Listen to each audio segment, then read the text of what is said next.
Hi guys! Welcome back again to my mini vlog!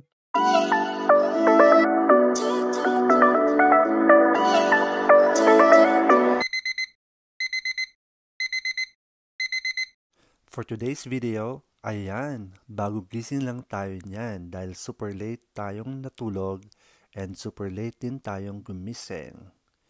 Ayan, in-enjoy lang natin ang paghiga sa ating bed at maya-maya ay babangon na tayo. Ayusin naman natin ngayon yung ating pinaghigaan, yan yung pillow at comforter. At susunod naman natin buksan ang ating bintana.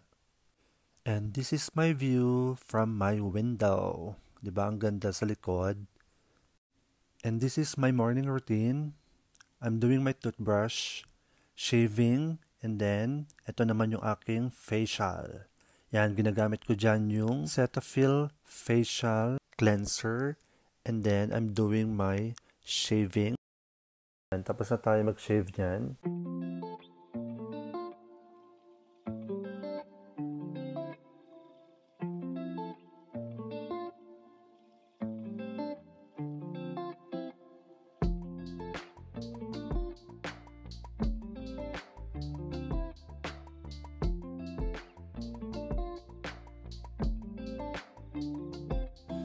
Magluto naman tayo ngayon ng spam.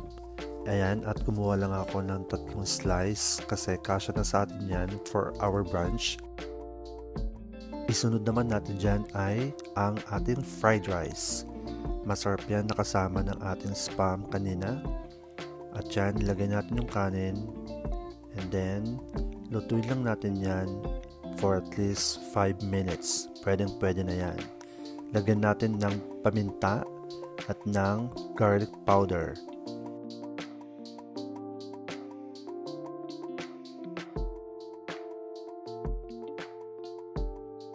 At dahil brunch na natin yan, ay nag-crave tayo ng tonkatsu. Masarap yan at binili natin yan sa may Costco. Mas cheaper ang price kasi doon. Tadan! This is my brunch for today's video.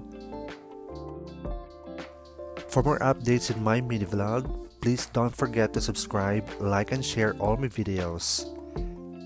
Till the next one, see ya!